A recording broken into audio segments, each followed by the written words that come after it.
computador gamer aí é assim, mas acontece. Mas assim, é Ei, porque eu queria passar uns slides em um vídeo, e aí depois que eu passar, eu posso ir, eu entro na sala pelo celular, se vocês quiserem, mas eu queria fazer a apresentação pelo realmente os meus slides e usando o vídeo, pode ser? E aí, se eu fico em duas salas ao mesmo tempo, eu fico atrapalhada, porque eu escuto o eco da minha voz. Por isso que eu estou priorizando o conteúdo, depois eu priorizo a minha imagem. Tá ótimo, amiga. No final você aparece, tá bom? Vai ficar linda.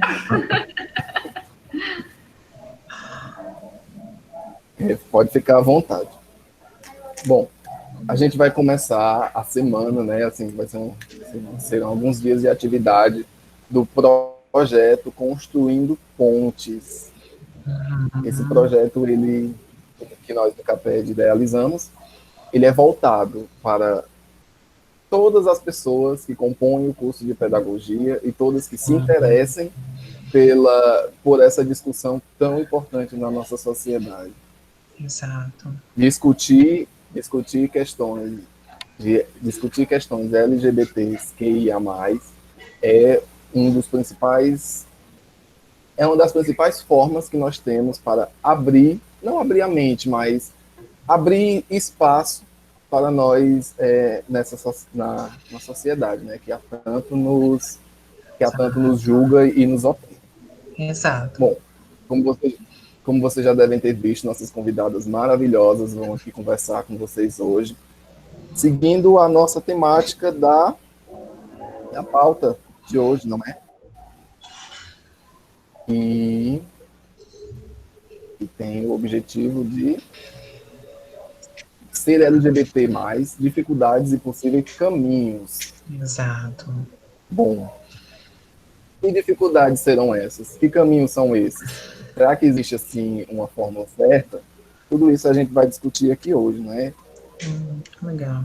E é bom que a gente enfatize, fazendo essa discussão no curso de pedagogia, na educação, porque todos nós sabemos que ser LGBT na educação é mais do que uma busca por aceitação. Inclusive, temos muito que quebrar com esse discurso de aceitação. Não estamos aqui, não somos pessoas que têm que ser aceitas por ninguém. Nós temos que ter nosso espaço e nosso respeito como qualquer outra pessoa. Exato. Só para enfatizar, né, para já colocarmos as meninas para falar, que eu estou muito ansioso para escutar. Depois da fala delas, vai ser aberto um tempo para perguntas ou colocações. Cada pessoa vai ter 2 minutos para se colocar.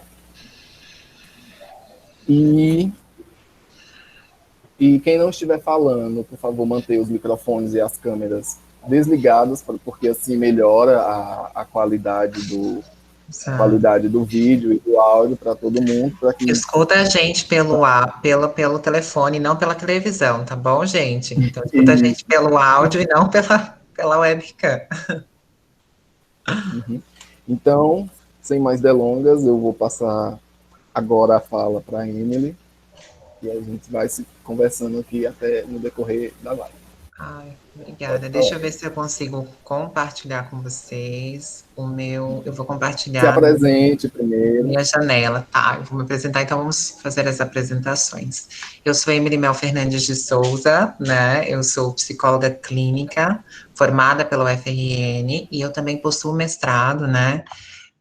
Pela UFRN também, pautando a questão da inserção de pessoas trans no ensino superior. Pensando toda a minha trajetória enquanto pessoa, eu tenho um pé na área de saúde, porque eu sou psicóloga clínica e hospitalar, e ao mesmo tempo eu tenho um pé no social, porque toda discussão de gênero e sexualidade, eu não bebo da discussão da área da saúde, eu bebo das discussões das áreas ditas sociais, né, pensando as áreas sociológicas, pensando na questão da cultura, enfim.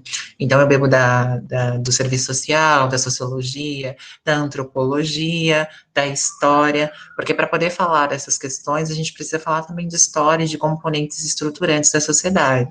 Mas hoje, por incrível que pareça, nós vamos ter Emily Mel mais psicóloga, numa perspectiva clínica, tá? Não que não tenha, não que a clínica não seja política, até porque os autores da Gestalterapia, que é o Paul Goodman, ele diz que a clínica também é um movimento de transformação e é extremamente política.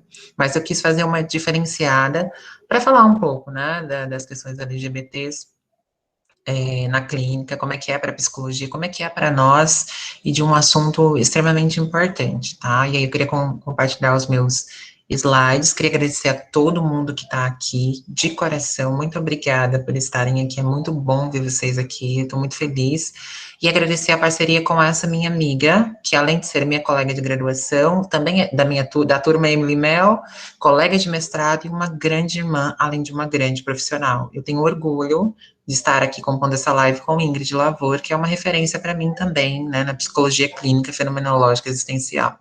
Feitas as apresentações, mostrado o carinho, vamos conversar, né, um pouquinho sobre o que é que eu trouxe.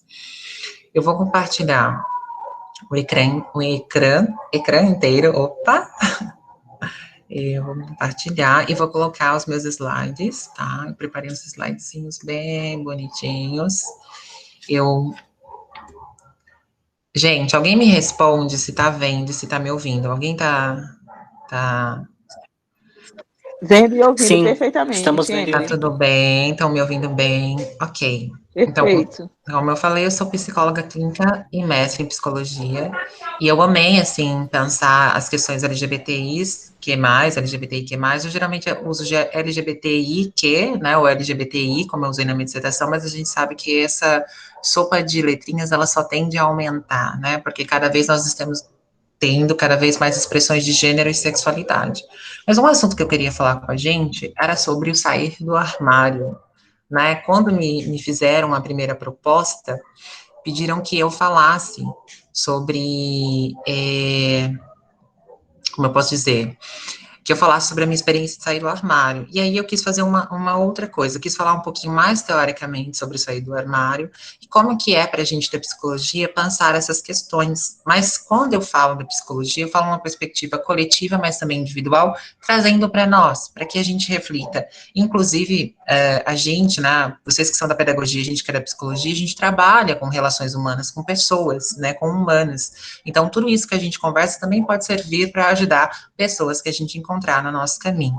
Uma coisa que eu queria frisar é que eu não estou dizendo aqui que há uma melhor forma de sair do armário ou não, que a gente tem que sair do armário agora, que a gente tem que escancarar, chutar a cara da sociedade, não é isso.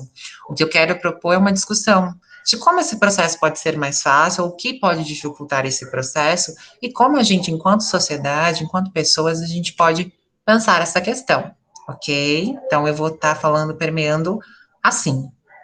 Então, se a gente for pensar a expressão mesmo, eu estava estudando sobre, a expressão é come out of the closet, né? Sair do armário é uma expressão de origem inglesa, tecnicamente americana, né? Isso tem a ver lá nos séculos 19 e 20, é uma expressão criada nos Estados Unidos da América, e ela se referia muito às mulheres, né, que estavam debutando.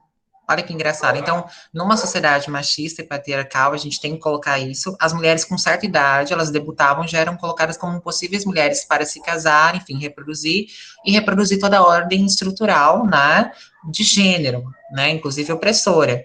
Então, esse verbo, coming out, sair, se revelar, ele vinha né, dessa fase da vida das mulheres. Porém, muitas pessoas LGBTs começaram a usar essa frase como símbolo de empoderamento, né, como símbolo de liberdade, como símbolo de, como eu posso dizer, de poder ser a si mesmo.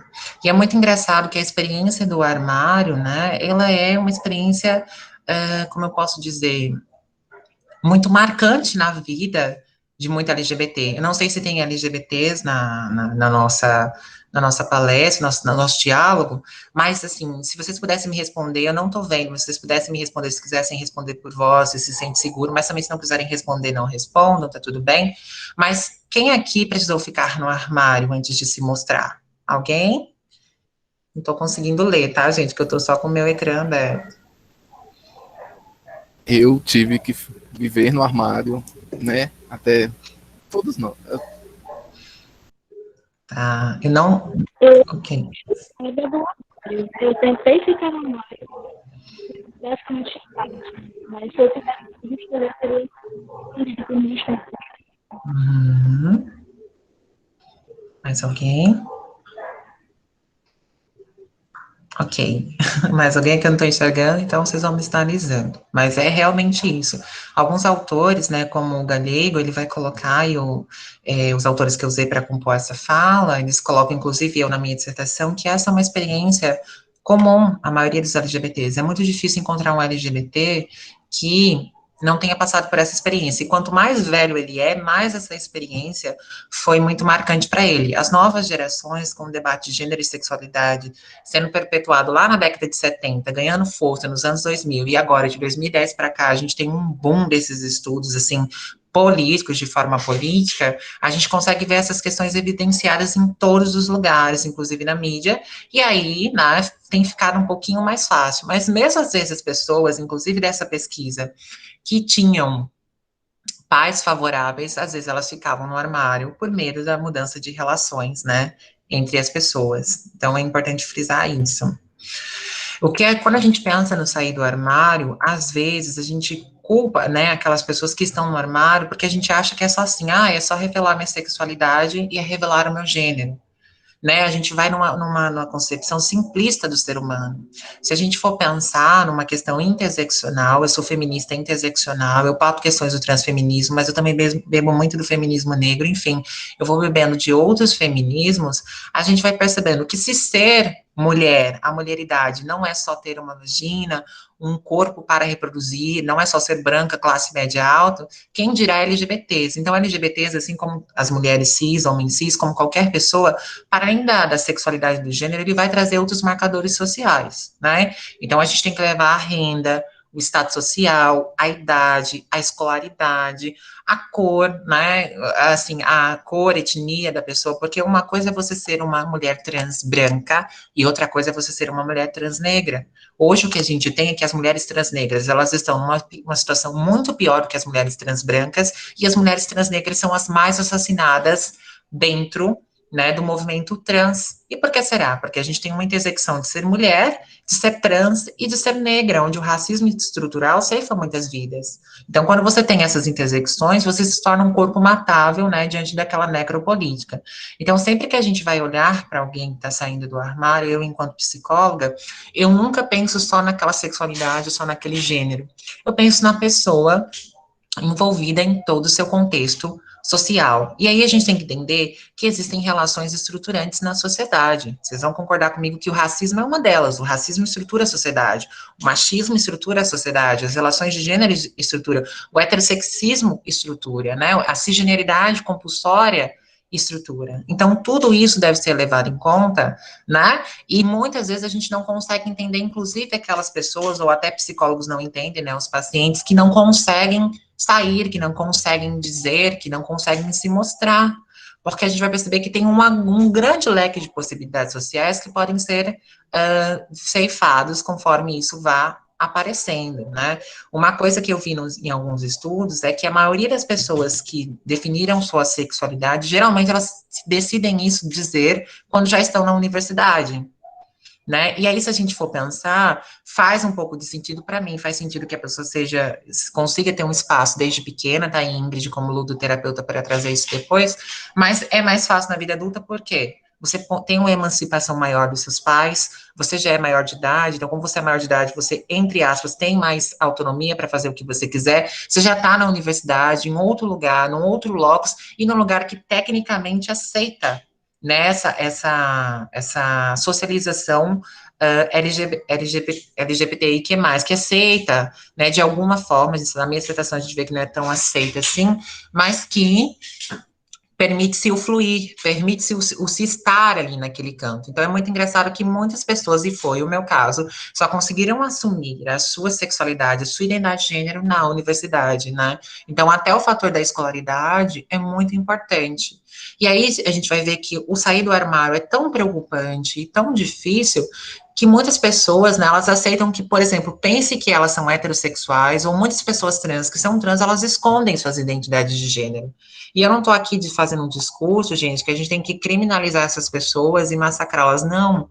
Cada um sabe a dor de ser o que se é, né? Então, para uma pessoa ter que esconder quem ela é e ter muito medo de mostrar quem ela é porque não é porque ela é egoísta ou malvada, é porque ela sabe que ela pode sofrer retaliações, né? Eu que sou trans, uma mulher trans, né? Eu não tenho como esconder quem eu sou. Então, eu sofro retaliações todos os dias, quando eu ando na rua, quando eu ando na universidade, em todos os espaços. E às vezes, né, a gente quer se ocultar para evitar essa violência. Então, muitas vezes a gente vai ver pessoas LGBTs tentando parecer mais héteros ou mais cis, ou escondendo que são transexuais, se dizendo cisgêneras, para justamente, né, se proteger desse ser descoberto, que causa tanta aflição. E aí, né, a gente tem essa polaridade, né, de que uma pessoa, ela vai se esconder, mas a gente tem uma outra polaridade de que são de pessoas que vão se mostrar, que elas vão cansar, literalmente, assim, quando a gente tá conversando com pessoas LGBTs, quando a gente tá escutando pessoas LGBTs na clínica, e eu também já falei, que é assim, eu cansei daquilo, né, a sensação que a gente fala, quando a gente vai percebendo sentimentos, e a sensação que a gente vai percebendo, né, cognitiva dessa sensação de estar no armário é uma sensação de sufocamento. Para pessoas trans é muito uma sensação de prisão, porque tudo que ela quer, ela não pode realizar, porque aquele gênero designado vai ser um impeditivo para ela viver com o gênero que ela deseja. Né? Então, muitas pessoas cansadas desse sufocar, cansada dessa sensação, né, muito desconfortável, né, você esconder quem você é, causa um estresse psicológico muito grande, né, você se limita nas suas possibilidades existenciais, nas suas possibilidades de projeção enquanto pessoa, né, e aí elas cansam disso e se mostram. Eu estava até assistindo um vídeo que ia ser muito legal, mas o vídeo estava todo em inglês e não tinha legenda, e eu não queria trazer um vídeo sem legenda pra gente, que eu acho que todo mundo tem que ter acesso, todo mundo tem que assistir. A minha mãe, por exemplo, só tem um ensino fundamental, e assistindo uma live, ela sempre pergunta, o que que é isso, minha filha? O que que é isso que esses doutores estão explicando? Então, eu não gosto dessa sensação de as pessoas não conseguirem entender, e eu penso muito na questão dos meus pais, as pessoas que não podem ter o acesso como a gente tem, e aí eu não trouxe, mas esse vídeo ele deixava claro, assim, né, toda a situação dela era as pessoas questionando, e você tem namorada? E essa pulseirinha aí? E esse anelzinho de coco? Você tá assistindo drama lésbico? Então, chega uma hora que ela cansa e fala, quer saber uma coisa? Eu sou LGBT, me deixem em paz, né, claro que o dela foi uma reação cômica, é todo um contexto cômico, mas você se sente sufocado assistindo o vídeo com ela. O que a gente não entende, o que muitas pessoas não entendem, que sair do armário, gente, é um ato político. Mesmo que a gente não queira, se torna um ato político. Por quê? Porque a sociedade ela vai dizer pra gente que a gente só pode ser heterossexual ou cisgênero ou um gênero conforme, a gente não pode ser não binário.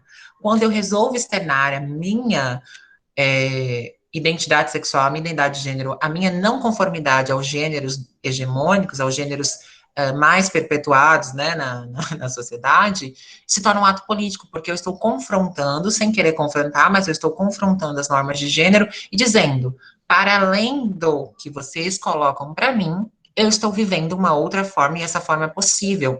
Então, é muito interessante quando a gente vai vendo essas figuras, né, e a gente vai vendo essas figuras se mostrando, porque a gente começa a pensar, então existem relações para além da heterossexualidade. Então existem pessoas para além da cisgeneridade, existem as pessoas não binárias, né? Só que aí, o que a gente tem que entender é que esse ato, ele é político, mas ele também é expositivo, ele nos expõe. E quando ele nos expõe, a gente acaba sendo vítima, né, de homofobia ou de heterossexismo, de LGBTfobia. Gente, vocês vão me avisando o tempo, tá bom? Eu tô falando rápido. Pronto, Emily, só avisando, faltam 7 minutos, Tá, eu acho que certo? dá tempo, dá tempo. Eu tô falando rápido. Vocês estão conseguindo entender Aqui tá certinho? tranquilo para entender. Ok, tá. Ok. Obrigada, gente. Então, assim, é um ato também de se expor, né? A gente vai acabar se mostrando à sociedade, e aí a gente vai sofrer LGBTfobia, heterossexismo e cissexismo. E a gente tem que entender a diferença de duas coisas. Homofobia é uma atitude mais individual, LGBTfobia, transfobia é mais individual. São aqueles indivíduos que têm alguma coisa contra e eles externam. Então, é algo que eles também constroem em si. Só que essa homofobia, ela é influenciada pelo heterossexismo e pelo cissexismo. Então, a gente não pode pensar a homofobia, a LGBTfobia como algo só do indivíduo. Ela é estruturante da sociedade. A gente está tendo relações o tempo todo, né, as relações que são construídas no modelo de sociedade patriarcal, né, na família nuclear, de que as relações heterossexuais, elas são melhores, né, e de que ser cisgênero é melhor. Então, isso se cria um terror sobre o gênero e sobre a sexualidade, se a gente assim pode dizer, e isso vai definindo as práticas LGBTfóbicas dos outros. Então, assim, realmente ninguém nasce LGBTfóbico, a gente aprende. E que bom que a gente também desaprende, se desconstrói. E o que a gente vê é que tanto a LGBTfobia, o heterossexismo, o cissexismo, ele vai impactar significativamente a vida de cada sujeito e a construção de si, né? Eu lembro que quando eu me visibilizei mulher trans, eu ouvi de uma pessoa da minha família que eu ia morrer de HIV e AIDS, que travesti só morria de HIV e AIDS. Então, imagine para mim, há 10 anos atrás, eu sem leitura nenhuma, sem conhecimento nenhum, eu uma garota descobrindo sua identidade de gênero, ouvindo algo. Isso me impactou drasticamente. Então, ouvir o que é se colocado, né, socialmente, o que é reproduzido, também nos impacta. E é importante que a gente tenha também paciência com as pessoas, porque desconstruir isso foi muito difícil para mim. Né, isso me impactou até na forma como eu vivenciava a minha sexualidade, porque essa frase, ela ecoava na minha cabeça. Aí, nossa, a Emily é transfóbica, a Emily é soropositiva fóbica. Não, existiu algo ali na minha construção que foi medido, que marcou, que deu um imprint, mas que, diante da situação que eu me encontrei de ser pesquisadora, de ser psicóloga, de fazer terapia e de poder ter acesso a essas leituras, eu pude desconstruir, mas mesmo assim não é fácil para qualquer pessoa, tá? E aí, a gente pensa assim, nossa, então sair do armário é assim um desastre, a gente vai, não vou sair não, porque vai ser assim um negócio, né, eu vou, meu Deus, misericórdia, vamos orar, pegar o texto, enfim, né, enfim, fazer uma reza, e às vezes as pessoas, elas ficam com essa sensação de que se revelar só tem coisas catastróficas. O que é que eu digo? Cada experiência vai ser única. No meu, teve coisa catastrófica. Se vocês lerem a minha dissertação, eu fui expulsa de casa, tive dedos quebrados e apanhei de raquete. Mas hoje a minha mãe, que foi a minha agressora, ela, quando eu saio de casa, quando eu saía de casa, ela fala assim pra mim, minha filha, Deus abençoe os teus caminhos. Minha filha, não volta tarde, eu fico preocupada com você. Emily, você estava atendendo até essa hora na sua clínica, tá muito tarde, não chega essa hora, filha, tá perigoso. Então, pra gente perceber que aquilo que pode ser ruim pode se transformar em algo positivo. Não estou dizendo que a minha experiência vai ser a experiência de vocês, mas eu estou dizendo que as relações podem se transformar, ok? Então, sair do armário vai ter vários pontos positivos. Mais autonomia, né? Porque você vai poder ser você, sem precisar se preocupar com o outro, sem precisar estar escondendo as coisas. Isso, da perspectiva psicológica, é extremamente libertador. Você não precisar se preocupar em ser você. No estudo que eu li, tinha um jovem que ele falava, era horrível. Toda vez que eu entrava na MSN, eu entrava no WhatsApp, eu tinha medo de alguém estar vendo o que eu tô lendo, de alguém interpretar. Toda vez que eu vou jogar um jogo, eu tenho medo de que eles pensem que eu tô querendo agarrá-los, que eu tô querendo fazer uma atitude, que eu tenho que pensar que eu não posso fazer uma atitude não gay. Nossa, então assim, aí você vai olhar e vai pensar, nossa, que horrível, que homofóbico. Não, na verdade, ele não estava conseguindo lidar com o ser, com a sua identidade sexual, e para ele era muito difícil. Então, quando ele fala que ele se libertou, que ele coloca para fora quem ele é, ele passou a não se preocupar. A percepção sobre a identidade pode mudar, que é o que eu falei, né? A gente pode se olhar com mais carinho, se perceber com mais carinho, e isso vai influenciar lá também, lá fora, como a gente pauta as nossas relações. Há também uma maior participação social, porque, como eu disse, essa identidade, ela acaba se tornando política. E aí você percebe que, conforme você vai se libertando e essa sensação de liberdade se instaura, você sente, né, pelo menos é o que a gente vê na pesquisa, e eu também tenho isso como trajetória pessoal, você sente que você quer isso para outras pessoas como você.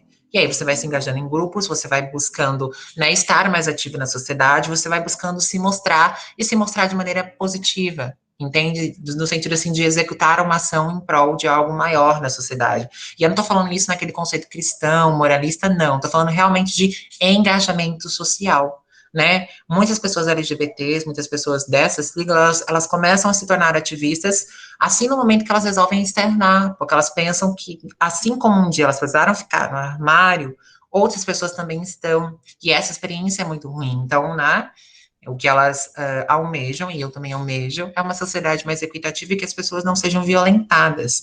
E aí, o empoderamento, né, maior participação social, maior engajamento social, você acaba se tornando, né, militante e consegue encontrar alguma coisa para lidar com o preconceito. Nem sempre vai ser efetivo. Gente, esse é meu gatinho, tá? Ele faz participação nas minhas lives, ele fica miando, é normal, normal. Então, vocês, né, se escutar o gatinho miando, tá aí. Só avisando que tá faltando 1 minuto, certo? Certo, então, tá. Como eu estava falando, o que é que pode facilitar a gente nesse coming out, né, nesse sair do armário? Eu acho que é importante a gente olhar tudo isso aqui, separar o que pode ser bom para a gente e separar como é que a gente pode fazer essa saída do armário. Então, estudando na psicologia, né, com embasamento da clínica e com embasamento de alguns estudos também, eu percebi facilitadores e barreiras. Então, os facilitadores realmente são as redes sociais e a participação social, como eu estava falando. As redes sociais, porque você pode fazer uma política de redes informal. O que é essa política de redes informal? São pessoas e lugares que não estão colocados pelo Estado brasileiro como apoiadores da causa trans, mas que são pessoas e lugares que apoiam e que ali elas vão se sentir protegidas. E nas redes sociais, a gente, além de ter o suporte de buscar ONGs, projetos, até uma ajuda psicológica, a gente vai ter também as figuras de representatividade. Uma coisa que eu falo não basta ser representativo, você tem que ter representatividade. Não sei se vocês entendem, mas existe uma diferença. Representativo é só eu ser trans, então Emily é trans, ok. Representatividade é você ser política e alinhada com as pautas do seu segmento, promovendo a equidade social. Representatividade é aquela pessoa que luta por uma transformação, um engajamento no mundo, uma transformação social. Então, muitas vezes a gente vê, por exemplo, uma pessoa que é LGBT, mas que ela não está alinhada com as pautas da, da igualdade, da equidade, não gostam de igualdade, mas de equidade, né? Então, a gente precisa pensar na representatividade. Então, se olhar, se encontrar nos seus pares, é importante. Por isso que eu sempre visibilizei toda a minha trajetória. Então, eu sempre falo que eu sou uma mulher trans, eu nunca escondi travesti, eu adoro dizer assim, eu sou travesti, porque eu queria que outras pessoas olhassem e falassem assim, então a gente pode estar nesse espaço, então a gente pode vencer, e mesmo com dificuldades, a gente está indo lá. Existe né, existe um caminho, né, que foi assim, quando eu vi a Leilane, foi exatamente o que eu pensei, poxa, então eu posso estar aqui como doutora nesse espaço produzindo uma pesquisa, e aquilo foi mágico. E aí a gente estava vendo, né, as barreiras que as pessoas podem enfrentar, desde o preconceito, como eu já falei, né, o medo de sofrer alguma agressão, barreiras sociais no sentido de violência moral, simbólica, psicológica e até a exclusão de alguns ciclos como familiar e o trabalho, a questão da religiosidade, eu não estou aqui querendo meter o pau na religião, porque, assim, as pessoas, elas têm direito à religião pela Constituição, isso é um direito legado pela Constituição, mas não é porque eu tenho um determinado tipo de religião que outra pessoa tenha que seguir, até porque o Estado é laico e a gente também pode ser laico, a gente pode não ter religião nenhuma. Então, assim, o discurso moral cristão, ético-moral cristão, sobre a sociedade brasileira é muito forte, e isso faz com que muitos LGBTs, né, sofram os impactos, sejam até assassinados por causa como eu posso dizer, dessa moral cristã, né? A família expandida, muitos jovens LGBTs, eles não têm medo nem do que os pais vão pensar, eles têm medo de como os pais vão ser tratados depois dessa revelação. Então, eles falam assim, eu não me preocupo muito comigo, para mim tá bem, mas assim, como é que vai ficar minha mãe quando perguntarem, seu filho é gay? Como é que vai ficar minha mãe? Sua filha é trans? Né? Então, assim, é também muito difícil para os pais. O que a gente percebe é que é tanto difícil para a pessoa LGBT, mas é também difícil para os pais, porque toda uma expectativa, toda uma demanda social e todo um modo de configuração de vida agora vai ter que ser reconfigurado e nem sempre é fácil. E aí, só para terminar, só falar de uma coisa assim, e aí eu vou terminar, que existe uma coisa que é a questão geracional, que eu acho que a gente precisa reconfigurar isso entre nós, LGBTs, para pensar como a gente pode estabelecer diálogos. Por quê? Gente, a minha mãe me bateu, eu tive que sair de casa, eu tenho as marcas até hoje, eu levei 8 pontos no braço, meu dedo quebrou. A minha mãe é um monstro? Não. A minha mãe não é um monstro, a minha mãe é minha mãe. A minha mãe é uma mulher pobre, a mais velha de 22 irmãos, que morou numa favela em São Paulo. Nós morávamos numa favela, lá se chama favela, né, comunidade favela. Nós somos pobres. A minha mãe sofreu uma série de machismo, foi criada no machismo, e a minha mãe não conseguiu acessar a universidade. E ela teve mais 6 filhos e criou os 6 filhos com muita garra. Então, assim, dizer que minha mãe é um monstro é muito cruel. A gente está criminalizando a pobreza, de certa forma, porque a minha mãe não teve acesso ao que a gente está tendo agora, uma pessoa trans olhar e dialogar, né, com a gente. Então, a gente precisa mudar a perspectiva. Então, ao invés de pensar que talvez esses pais e cuidadores são pessoas horríveis e eles podem ser, mas também é pensar que para eles, como foram criados em uma outra geração, há uma questão geracional, há um conflito geracional. E que aí o melhor espaço é o diálogo, porque vai haver um abalo de expectativas, né? A minha mãe, ela achou que ia ser um homem, e aí do nada chega uma mulher e diz assim, eu sou sua filha. Isso para minha mãe também foi difícil, como foi muito difícil para mim. Então, eu não estou querendo dizer que a gente tem que apoiar esses discursos de ódio, jamais. Mas eu acho muito cruel chegar e colocar a minha mãe como um monstro, quando, na verdade, contando essa experiência para terminar, quando, na verdade, uma vez a minha tia chegou aqui e falou assim: você chama a Emily de Emily, não é para chamar de Emily, não foi o nome que você deu para ele. E a minha mãe se irritou e fez: a minha filha é Emily Mel, o nome que está na certidão dela é Emily Mel, e aqui nessa casa ela é tratada como Emily Mel. Se você não gosta da minha filha, se você não quer tratar a minha filha desse jeito, eu não gostaria que você viesse à minha casa. A minha mãe disse desse jeito para minha tia. Então a minha mãe também precisou realocar as expectativas e se pensar, né? Para ela poder me defender. E hoje ela me defende, ela não deixa nenhum dos meus irmãos falarem nada, né? Então, só para a gente pensando. E aí, a gente, a partir de tudo isso que eu fui falando, falei um pouquinho rápido, mas aí nas perguntas a gente desenvolve mais, é onde a gente tem que ir se situando, né? Percebendo, será que eu falo de vez? Será que eu vou aos poucos? Será que eu espero? Como é que tá isso para mim? Por isso que eu coloquei se perceber, se aceitar e sempre que possível diálogo. Eu sei que no começo você falou assim, a gente tem que ser respeitado, super concordo, mas para a gente poder externar e para a gente poder mostrar, a gente também precisa se perceber e se aceitar, a gente precisa ser congruente com a gente, né, na questão da transexualidade, uma pessoa que não aceita ela assim como ela é, de verdade, ela não consegue sustentar, porque no primeiro xingo que ela tomar na rua, vai ser muito difícil para ela, mas quando ela pensa, poxa, essa sou eu tenho como lidar com isso, e aí ela vai encontrando suporte social, e ela vai se empoderando, e ela vai conseguindo lidar, né, paulatinamente com os desafios.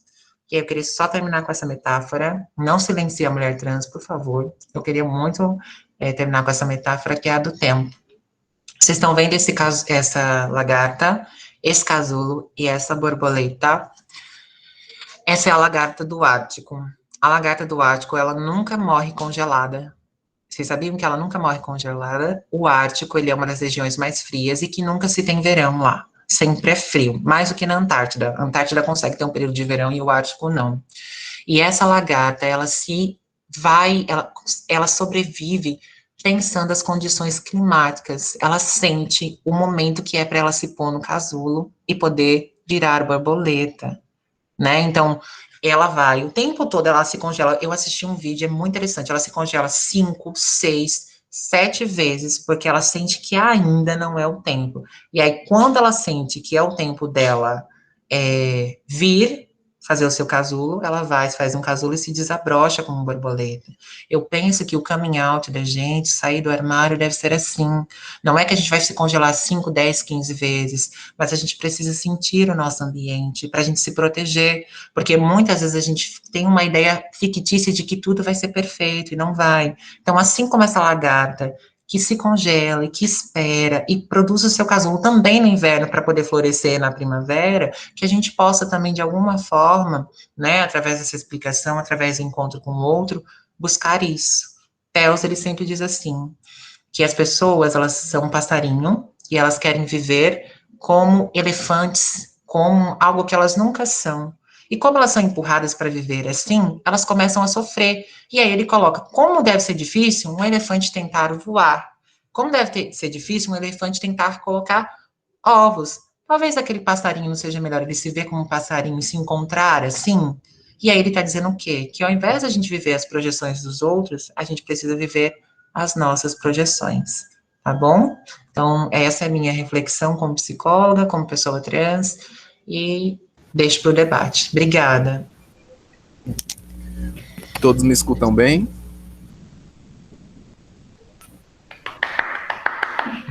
Palmas para Emily. Muito obrigado, Emily.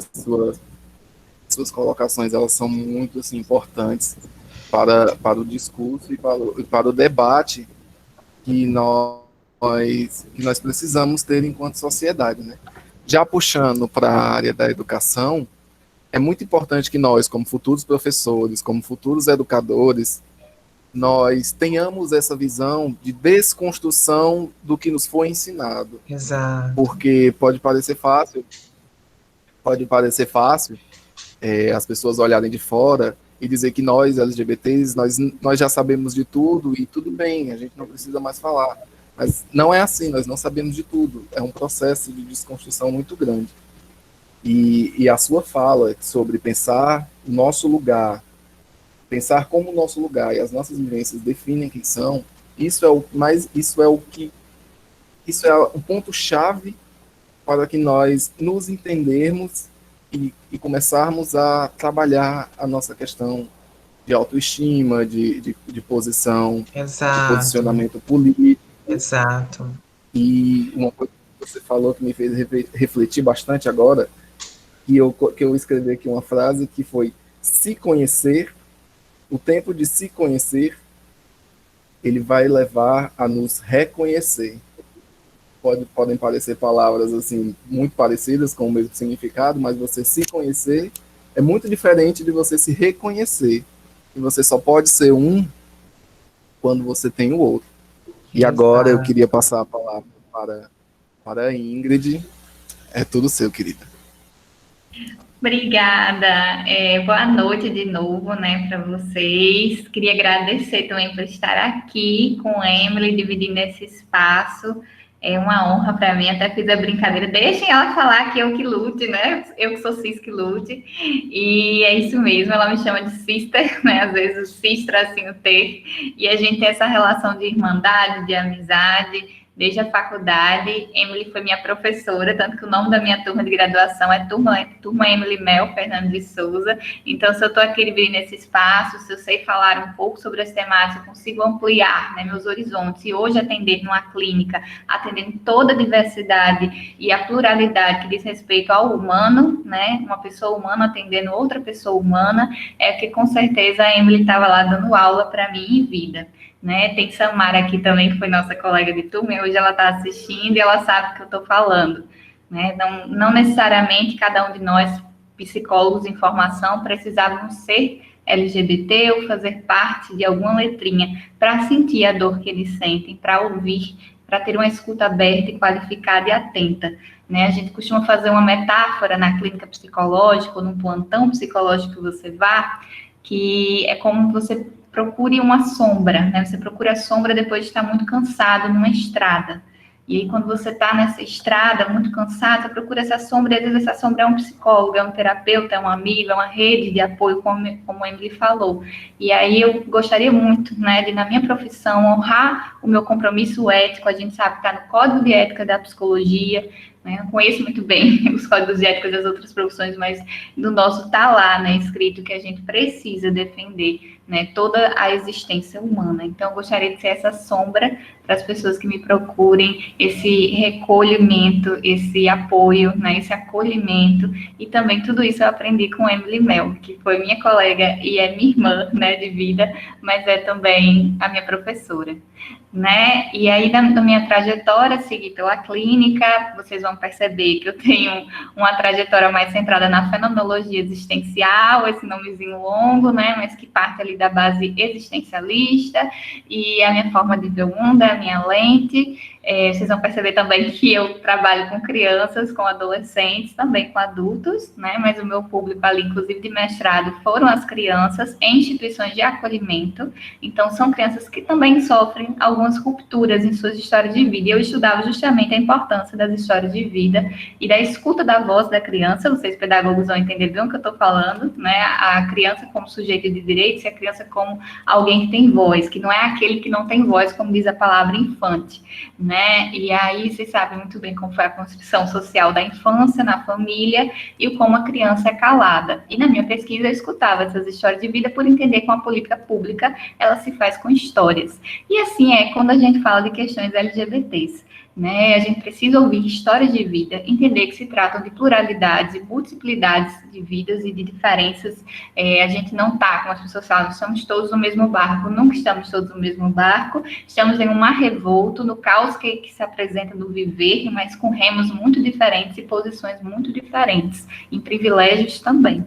Né? E aí é muito importante pensar sobre tudo isso, é o que eu quero trazer hoje. Eu vou abrir aqui uns slides para vocês irem também acompanhando algumas imagens, não fiz nada como aula, fiz mais como reflexão, né? Essa pessoa mais reflexiva que eu sou, e aí trouxe algumas coisas, assim, de imagens para pensar junto, para tentar contribuir um pouco, né? Porque eu acho que quem dá aula mesmo é a Emily, que é essa formadora de humanos e também uma psicóloga tão sensível como vocês viram agora. Mas estou aqui para contribuir. Então, eu vou apresentar os slides e a gente vai pensando juntos. Só um minutinho de fazer aqui a parte da tecnologia.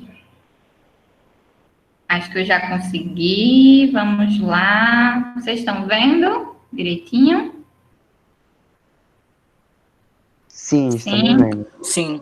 Pronto, então vamos lá. Eu acho que eu vou deixar até assim, que eu não sei muito mexer, qualquer coisa eu volto para a tela, mas eu acho que assim dá certo.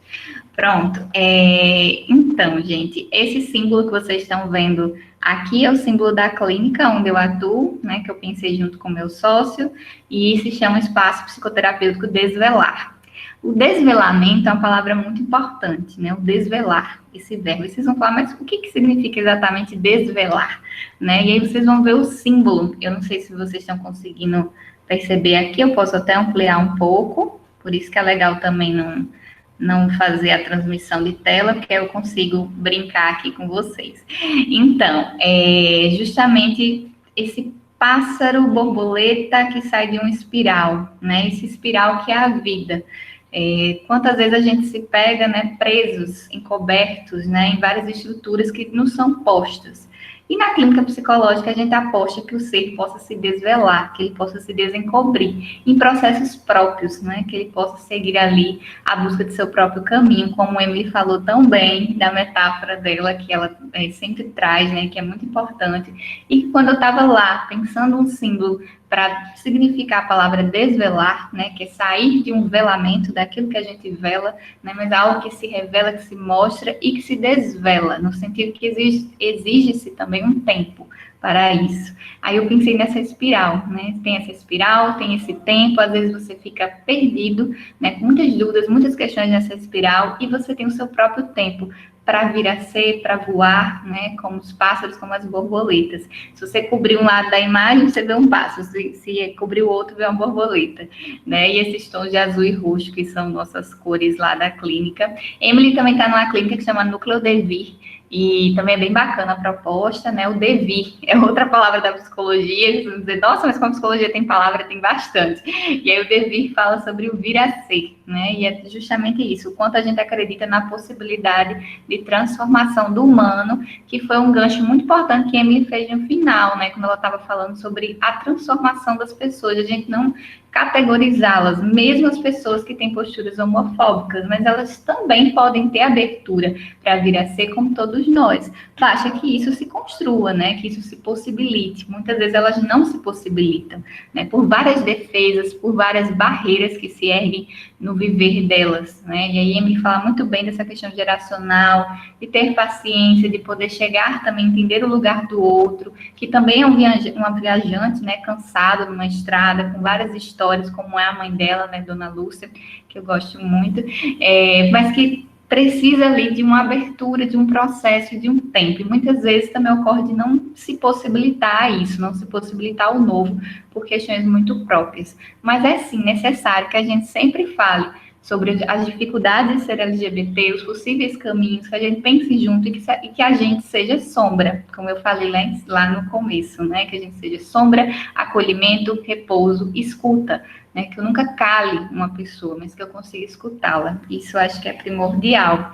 E aí, falando um pouquinho, né, sobre essa questão, vou passar para esse slide aqui, que eu trago também um pouco uma metáfora, a Emily já viu essa imagem, muito importante sobre a questão de quanto a gente tenta calcular e prender as coisas, né? Tem na sociedade esse ritmo do dever ser em contraponto ao poder ser, né? A sua possibilidade é tolhida muitas vezes por um dever, e não só na questão LGBT, mas em muitas outras que dizem respeito ao viver, né? Há no humano uma necessidade, às vezes, de controlar a realidade, o outro, né, o corpo do outro, como eu estava dizendo lá do meu mestrado, né, as vozes infantis, os corpos infantis, os adolescentes, as pessoas trans, as pessoas LGBTs, né, o modo de ser do outro, é sempre uma tentativa de controle de algo que escapa, né, então há um incômodo muito forte com isso, inclusive há uma necessidade de encaixar em rótulos ou em caixinhas, né, uma necessidade de ter ali um conforto que é até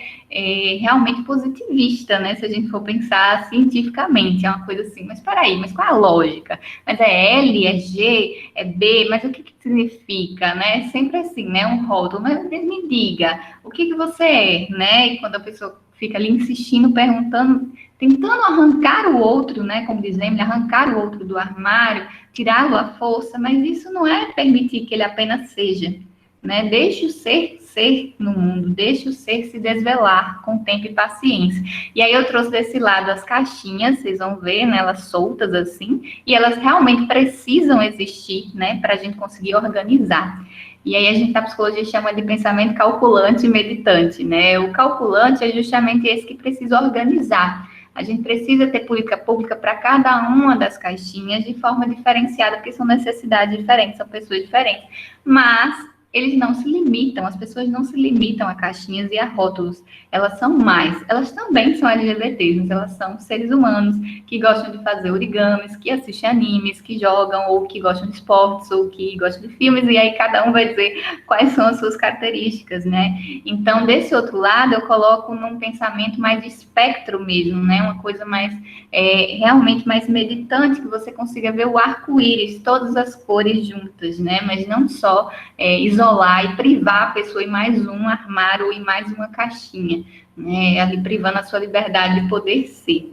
Então, é muito importante a gente questionar toda e qualquer necessidade de controle do corpo do outro, da voz do outro, da vida humana do outro, né? Então, isso é muito importante. Até pelo caráter mesmo de indeterminação do ser. Nós, como seres existentes nesse mundo, nós somos lançados, jogados aqui, sem muito manual de instruções, a gente sabe que estamos vivendo, que somos seres para a morte, né, que um dia iremos morrer. A gente não costuma pensar muito nisso, mas é uma possibilidade. Inclusive, a população LGBT pensa muito mais, porque os índices, né, de morte, principalmente por violência em pessoas trans, por exemplo, é altíssimo, então elas não têm como não pensar, elas pensam mesmo, e é escancarada essa morte, esse morrer, essa possibilidade para elas, né, mas elas são seres também, todos nós, indeterminados no mundo. Então não há um dever ser, isso é criado socialmente, mas há possibilidades, enquanto há vida, há possibilidades.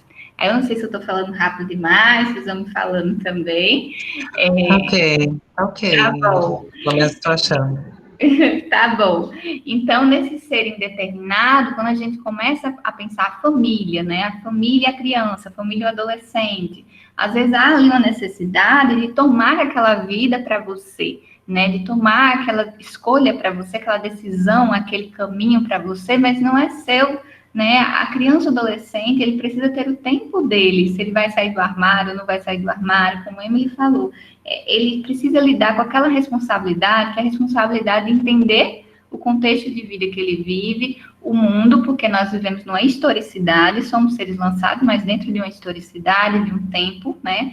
E aí a gente precisa se contextualizar nisso, entender de onde parte, entender que vai precisar de um tempo e que é sempre o tempo do outro, não é seu.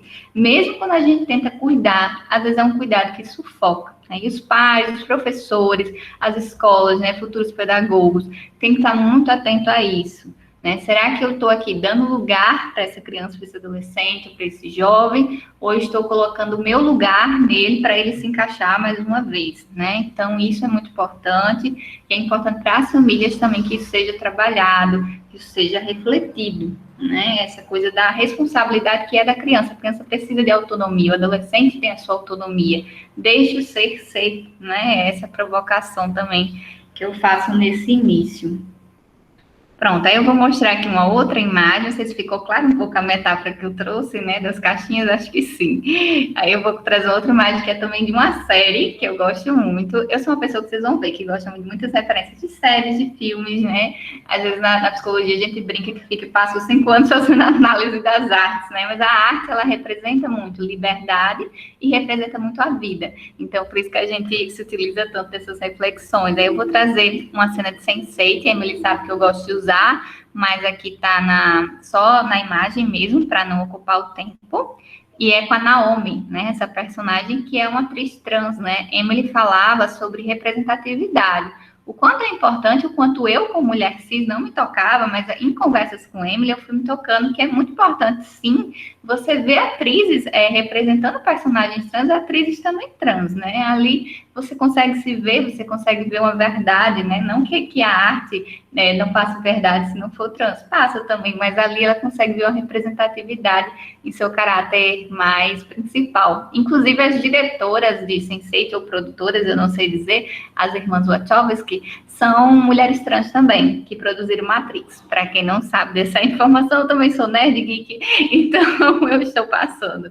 Eu vou ler aqui a frase, né, que ela fala em conversa com o Lito, né, que também é um personagem que é gay dentro do Sense8, e eu vou colocar essa aqui a primeira. A verdadeira violência é a violência que eu percebi que era indesculpável, é a violência que fazemos com nós mesmos quando temos medo de ser quem realmente somos.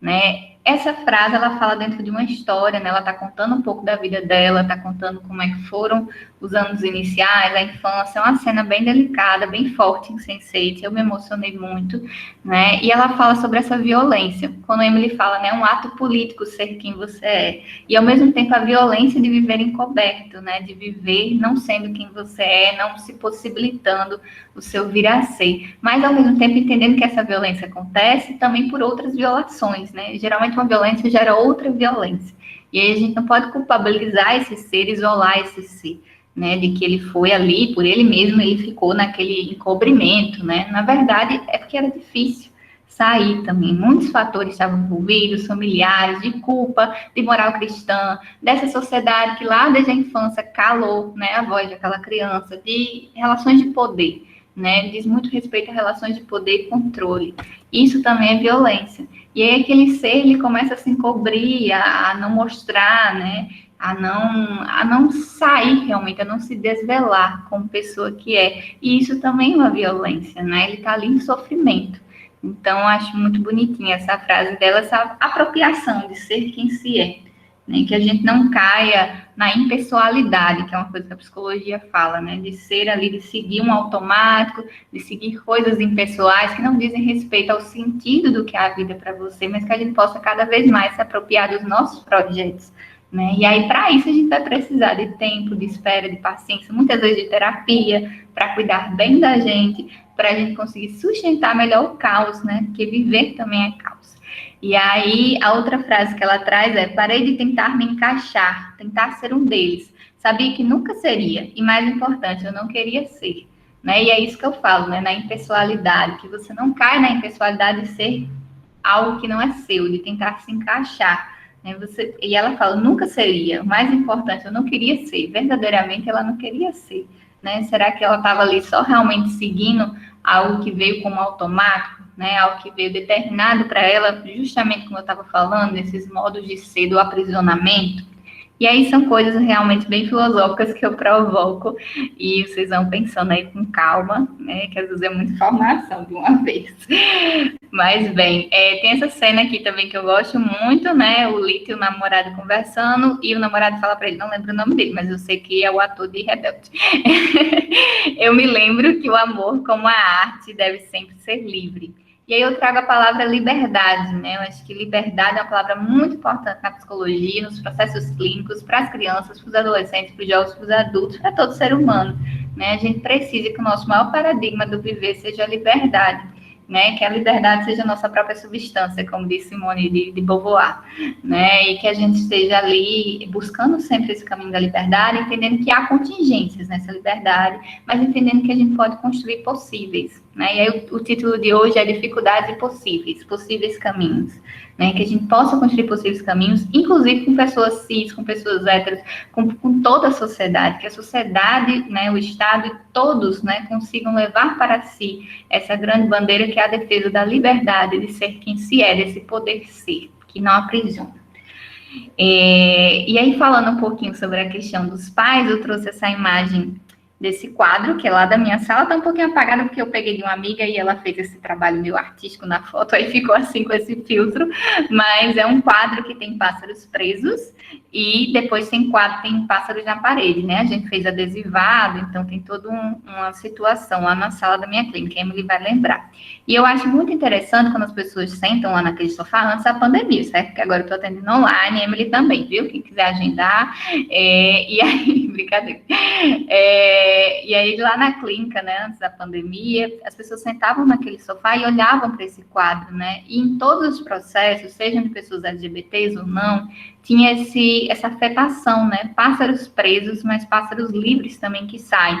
E o processo, né? Interessante quando eu converso com os clientes, né? E algumas pessoas chamam de pacientes, outros chamam de clientes, e eles dizem, né? Eles trazem esse poder se libertar, mas é um poder se libertar que é muito próprio, né? E aí eles vão saindo aos poucos, e aí tem alguns clientes que dizem, olha só aquele pássaro que está lá em cima, perto da borda e ainda não saiu, sou eu, né? E aí às vezes a gente é também, né? Inclusive as pessoas LGBTs estão ali perto da borda, ainda não saiu, mas está já construindo, né, esse chão para poder sair esse voo, essa liberdade, né, para poder estar ali mais inteiro, sabendo quem se é, se conhecendo, como diz Emily também. E aí eu trouxe essa frase Maldonado em Comunicação entre Pais e Filhos, é um livro que eu uso às vezes para fazer orientação de pais, na ludoterapia, né, geralmente eles levam as crianças com alguma demanda, alguma queixa familiar, né, na maioria das vezes, e ali na clínica fenomenológica existencial, a criança vai fazendo suas escolhas, né, tomando suas responsabilidades, é um brincar livre, então ela vai ali sendo cada vez mais quem é, e a gente vai trabalhando com os pais em paralelo. E aí a frase diz, quando não conseguimos ver os filhos como pessoas diferentes de nós, tentamos fazer para eles projetos e moldes onde possam encaixar-se para corresponder com as nossas expectativas. Então, o quanto dos pais, das famílias, da escola, da sociedade, está ali em expectativas, em projeções que eles criaram. E aí, sim, claro, durante uma gestação ou durante um outro tipo de maternidade, né, mesmo por adoção, existem expectativas, existem projetos. Sempre que a gente pensa no futuro, a gente pensa em projeto. Mas esses projetos não podem ser imagens mentais fixas, não podem ser fotografias que aprisionem aquela criança, aquele adolescente. Ele é um ser livre, ele não lhe pertence, ele não é seu, né? Ele é dele. E aí ele vai seguir o caminho dele, né? Por diferentes escolhas, diferentes projetos, e ele não vai caber. Inclusive nas roupas que muitas vezes os pais escolhem, as crianças nem gostam, né? Elas nem se apropriam, então isso também é uma metáfora, né? Como assim eu ganhei essa roupa, nem gosto dessa roupa, né? Então conheça também o seu filho, conheça essa realidade, entenda que ele é um ser único, que ele é um ser outro, separado de você, e que você, mais uma vez, não tem o controle. Isso pode te abalar muito, porque na psicologia a gente chama de cuidado, né? Forma de cuidado. Tem um cuidado mais indiferente, tem um cuidado substitutivo, que é esse que acontece na maior parte das vezes, né? Que é o cuidado quando eu cuido do outro pelo outro, eu não deixo o outro se cuidar. E aí muitas famílias, muitas escolas podem cair nesse tipo de cuidado e não no cuidado antepositivo, que seria aquele cuidado que andaria ao lado. Então, quando eu for ajudar alguém que tem alguma questão LGBT, que esteja em algum espectro, em alguma pontinha do arco-íris, eu preciso não querer cuidar dela por ela.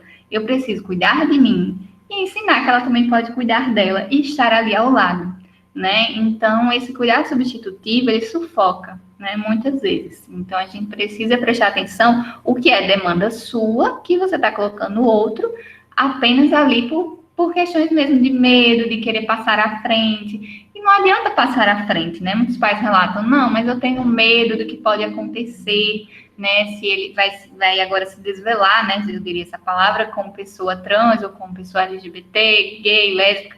E agora, o que a sociedade vai fazer com ele? Sim, ele vive historicamente nesse mundo. O que nós vamos fazer com isso? Como é que a gente pode cuidar para que isso seja de uma forma mais conversada, com apoio? A gente só não pode privá-lo de ser quem é. E você não vai poder tirar todas as dores do seu filho. Seu filho e sua filha e seus filhos, eles vão vivenciar as dores que são humanas do existir. A gente não protege os filhos de tudo. Então, não cuidemos substitutivamente das vidas, né? Deixem também que ela se aproprie de si.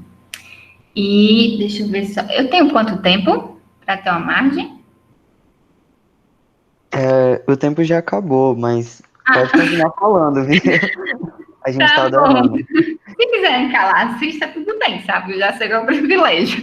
Ai, de brincadeira. Eu trouxe uma cena de Love, Simon, ou é com Amor, Simon, não sei direitinho como é que pronuncia, que meu inglês não é tão bom quanto o Emily, quanto o de Emily, mas não sei se dá tempo passar, ela é rapidinha, tá no YouTube, mas qualquer coisa eu posso deixar o link para vocês e explicar mais ou menos o que se passa. Também tinha trazido uma cena. A gente poderia fazer assim, se puder, desculpa, Ingrid. Aí você comenta agora, mas no final, se sobrar um tempinho, a gente passa, porque o meu vídeo também não é grande, a cena também não é grande. Pronto, é aquela que eu te mostrei, Emily, porque fala justamente sobre família. Eu vou explicar agora um pouquinho, né? Eu até ia colocar as frases aqui, ó, e apaguei, mas não sei nada não. A mãe do Simon tá conversando com ele, e aí eu não lembro, porque já faz tempo que eu assisti o filme, não sei se é 2017, 2018, não lembro o nome dela, mas sei que ela é uma atriz muito boa, que já trabalha há muito tempo com filmes. E, inclusive, acho que ela que faz De Repente 30, que é o filme que Emily gosta. eu sou muito fofoqueira. Vamos lá. Nessa cena, a mãe está conversando com o Simon, e é uma cena bem delicada, assim, né? Eles estão ali bem emocionados. Ele parece que finalmente também se desvelou, né? Como homem gay, menino gay, adolescente, né? E ela vai falando um pouco desses medos dela, né? E aí ele se preocupa também com ela, como o Emily fala, né? Mas aí, o que as pessoas vão achar, né? E tudo mais. E aí tem essa coisa dela olhar para ele e falar assim. Ele fala, você já sabia? Ela já sabia, né? E conta da infância, conta das coisas que ela foi percebendo, mas que de uns anos para cá, ela fala, nos últimos anos... Eita, passou um carro. Pronto, nos últimos anos, você vinha vivendo como se tivesse sem o fôlego, né? Eu achei tão marcante isso. E aí ela reflete com ele que ele não tem mais que viver como se ele tivesse sem fôlego, suspendendo o ar, sem poder respirar. É preciso respirar, né? Mesmo que seja difícil, que ele vai enfrentar uma sociedade difícil, que ela esteja chorando, preocupada com isso, ela precisa que ele respire, né? Então ela fala, tá bom, né? Você só precisa respirar, não fica prendendo fôlego, né? Não é exatamente com essas palavras eu estou interpretando, mas eu realmente achei isso muito importante para a gente pensar a relação família e questões LGBTs, né? E o quanto essas pessoas às vezes estão ali prendendo fôlego em uma sociedade que as prende, né? Que as violenta, que as viola, né, completamente de direitos de ser quem se é, né? A gente não deveria privar ninguém de ser quem é. E a gente não deveria precisar viver sem fôlego, né? Olha o quanto é difícil quando a gente tem alguma crise ansiosa ou de ansiedade, que a gente fica um tempinho, às vezes, com dificuldade de respirar. Imagina uma pessoa passar uma vida inteira com dificuldade de respirar, com o fôlego prendendo, para agradar um projeto que não é dele, para agradar ou para cuidar, né? E aí também fica para a criança, para o adolescente e para o adulto, que ele também não queira cuidar substitutivamente desse pai e dessa mãe, assim, porque às vezes você fica ali prendendo o ar para protegê-lo, mas você não tem que proteger, você tem que se proteger e deixar que ele se proteja, né? Então também não tem que adiantar. Uma coisa que eu sempre falo com meus clientes, quando se sentem culpados demais por ser cuidados, respirem. O outro tem a escolha dele. Se ele escolheu cuidar de você, se ele escolheu dizer que é seu irmão, que é seu amigo, que é sua rede de apoio, é porque ele pode. É porque ele banca a escolha. Ele sustenta a escolha de ser sua rede de apoio, de sustentar aquilo e sustentar os pesos do viver. Mia Couto, que é um escritor moçambicano, ele diz que ninguém tem ombro sozinho para suportar o peso do existir. Então, deixe, se permite ser cuidado, né? Ser cuidado, ser amparado, se fortaleça, deixe que o outro cuide dele mesmo, né? E faça ali as escolhas.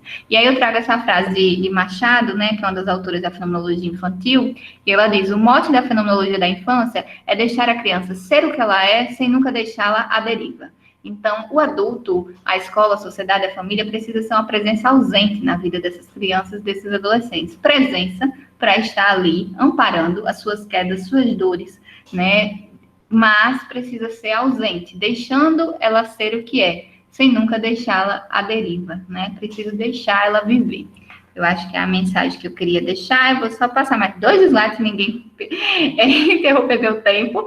É uma frase aqui de Souza, 2019, que é justamente Emily Mel, quando ela diz: precisamos ser inventivos, pois é da inventividade que o novo se forma, e a vida pulsa em suas múltiplas formas, seguiremos transformando. É da dissertação dela, e eu acho essa frase muito bonita, porque apesar de, como eu disse lá atrás, o Brasil, por exemplo, ter índices altíssimos e ser realmente o país que mais mata pessoas trans, travestis, e a possibilidade de morrer está tão presente para eles, as pessoas trans, as pessoas LGBTs, elas também são inventivas, elas também são criativas, elas também se reinventam, né? E a vida, ela pulsa nessas formas, então há possibilidades, né? E aí a gente precisa seguir transformando.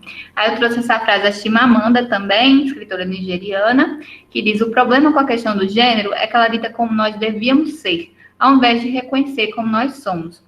Imagine como seríamos mais felizes, o quão livres seríamos para sermos nós mesmos se não tivéssemos o peso das expectativas de gênero, né? E aí, por fim, eu trago só essa imagem mesmo, 2 imagens que eu gosto muito, reflexivas, sobre o ser, a sua liberdade de ser e também os seus movimentos de ora aprofundar e ora também subir na superfície para respirar. Essa moça da primeira imagem, né, que eu vejo ela com esse movimento contínuo da vida e do existir humano, de realmente ficar entre a profundeza de um sentir que é muito intenso, né, que pode ter dores, que pode ter reflexões, mas também subir a superfície para respirar.